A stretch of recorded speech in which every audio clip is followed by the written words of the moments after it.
Olá pessoal, sou Flanque Ataídes do canal Historiando a Verdade. Antes de começar, deixa o like, porque o like é muito importante para a ascensão do conteúdo gravado para a plataforma do YouTube, né? Na última gravação que fiz foi falando sobre mais-valia relativa e absoluta, tá? E de onde vem esse processo de mais-valia relativa e absoluta, né? Vem da alienação, tá? O que é a alienação para Marx? Né? A alienação, ela é uma coisa que acontece, né, desde do princípio, né, da história. Né? Por exemplo, a gente pode falar da Grécia Antiga, onde os eupátridas, né, tinham poder de influência sobre o resto da sociedade. Né? A gente pode falar sobre Roma, seus senadores, né, que eram ricos e que tinham influência sobre os pensamentos da sociedade. A gente pode falar de um deputado ou de um vereador que tem influência sobre, né, os seus eleitores, tá? Por quê? Essa alienação, ela parte ela se consolida para nós no mundo contemporâneo, no desenvolvimento das relações industriais da burguesia, a partir do momento que é tirado o poder de produção do próprio trabalhador, quando ele produzia nas oficinas de corporação de ofício, né, o trabalho do meio do início ao fim, tá? Quando ele passa do trabalho da corporação de ofício para o trabalho do chão fabril, não é? Ele entra num processo de alienação porque ele já não é mais um trabalhador que produz desde o começo ao fim um determinado produto. Ele produz parte, né, do processo produtivo, não é? E aí ele começa a se desinteressar daquilo que ele produziu, porque ele não sabe mais o significado do começo e do fim e para que serve muitas vezes aquele produto, né? Ou qual é a relação que ele tem de ganho, né, e o capitalista de lucro. Né? É essa alienação que permite a mais-valia. E como passa-se isso? Né? No próximo vídeo eu devo contar que isso sai da infraestrutura, né, que domina os meios de produção. Mas essa alienação permite, por exemplo, um trabalhador ganha 50 mil, ele não deixa de ser proletário, ele é classe trabalhadora. Tá? Mas ele pode ganhar também 3 mil e o empresário dá para ele lá um plano de saúde, uma assistência médica, aliás, uma assistência médica, uma, uma contribuição para a formação do seu filho, né? Tudo isso, né, vai permitindo que o trabalhador ele entre em um estado de quê? Comodidade, tá? Comodidade por quê? Porque ele está conseguindo pagar suas contas, ele está conseguindo viver bem, mas ele ganha 3 mil, mas o que o empresário ganha é muito além do que ele produz, do que o empregado produz.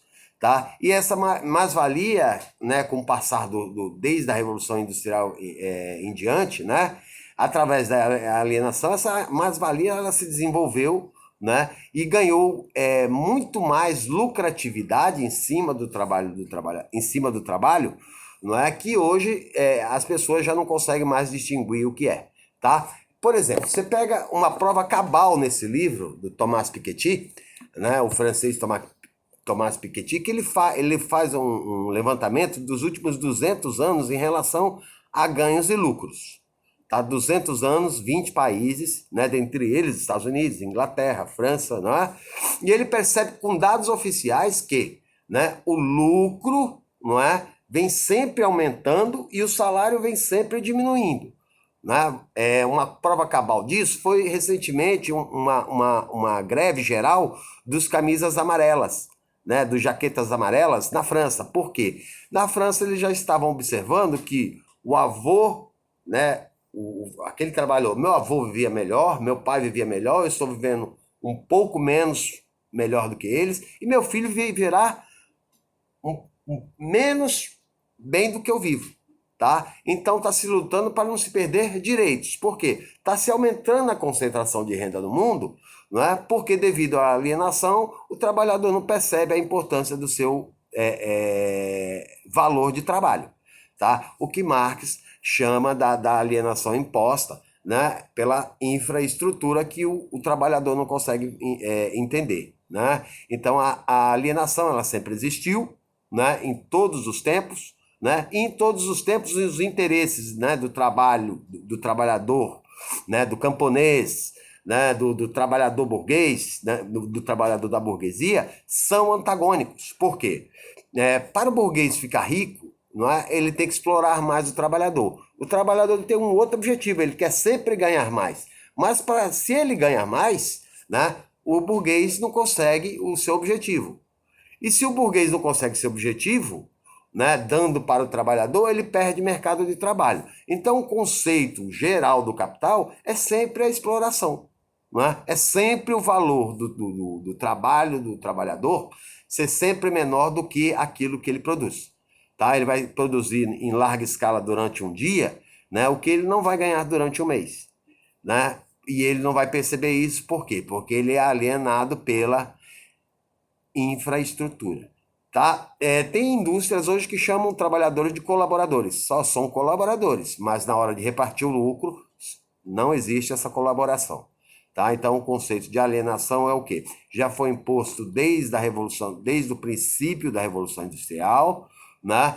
O trabalhador perdeu o interesse pelo processo produtivo, trabalha para sobreviver, né? E quando perde o interesse do processo produtivo, quando perde o controle do processo geral de produção, não é? Ele se torna um trabalhador alienado e não dá mais importância no valor do que ele ganha. Por exemplo, é bem fácil entender isso quando você está produzindo uma coisa, mas você não sabe quanto custa o preço geral daquele produto, incluindo a força da mão de obra e mais os insumos de produção e o que sobra, né, do lucro para o empresário.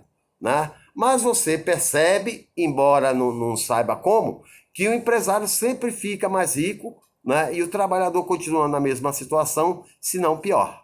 Tá? É aí que está a alienação. É a forma de você não perceber o quão é explorado, né, pelo processo de mais-valia, não é? E trabalha exaustivamente, né, sem perceber o porquê, né, e sem perceber o porquê também não sabe da onde o empresário continua rico, né, ou vai enriquecendo muito mais e você nunca consegue sair da condição de classe trabalhadora. Tá? Um exemplo claro no Brasil, um brasileiro, ele vai ver um filho, um brasileiro pobre, ele poderá ver um filho, não poderá, né, porque no Brasil um cara da classe trabalhadora humilde, ele só vai ter um filho dentro da classe média a cada 9 gerações. Então isso é impossível de se rever, né? De você ver um filho seu chegando a uma classe média. Né? Em países eslavos, né? Em países nórdicos, né? Você pega uma Finlândia, por exemplo, a cada 3 gerações, então você avô, você já vai ver o seu neto numa classe média. Né? Diferentemente desse capitalismo predatório, né, que existe no Brasil, nos Estados Unidos, tudo imposto pela ordem neoliberal, né, do que é o livre mercado, que seria a solução para todos os problemas da humanidade. O livre mercado ele só não se aplica quando quebra, por exemplo, um banco. Não é? Há uns 20 anos atrás, o governo brasileiro socorreu, no governo Fernando Henrique, com um programa chamado ProERD, né, que quebrou os bancos, entrou numa quebradeira geral, e o governo, com os nossos impostos, teve que socorrer esses bancos com 8 bilhões, né, de reais, que naquela época o real equiparava a $1. Tá? Você não vai perceber, por exemplo, que quem socorreu, né, em 2008 a bolha econômica, né, do livre mercado, a bolha econômica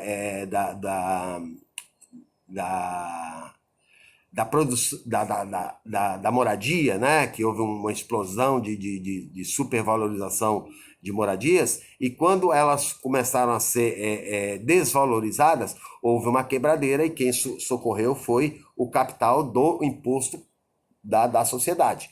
Você não vai perceber em 29 que a saída da crise econômica, né, de 1929, que levou à Segunda Guerra Mundial, foi o modelo de desenvolvimento keynesiano, né, keynesiano mais próximo marxista, que diz que o Estado é indutor do desenvolvimento econômico e nunca a iniciativa privada. Você não vai perceber, através da alienação, que todo empresário que fica rico, por exemplo, no Brasil, ele tem subsídio do BNDES. E BNDES é o quê? Um banco público, e quem contribui com o banco público? Nós. E quem é o maior contribuidor do banco público? Nós também. Por quê? Porque nós que pagamos, né, a maior taxação de imposto. Qual é a maior taxação de imposto?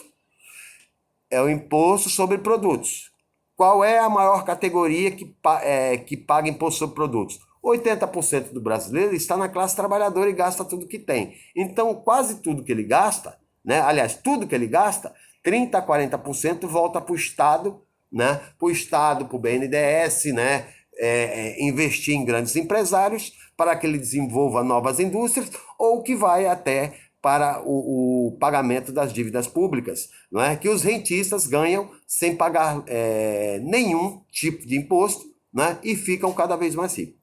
Tá? Isso é uma prova de quê? A alienação, né? Que Marx vai dizer que vem através da superestrutura, ok? No próximo vídeo eu vou falar o que é infraestrutura, superestrutura, não é? E que está no livro chamado A Ideologia Alemã, onde Marx vai dizer, olha, que é a ideia de todos os tempos, né? É a ideia da classe dominante. Ok, pessoal? Quem gostou, deixa um like e até a próxima.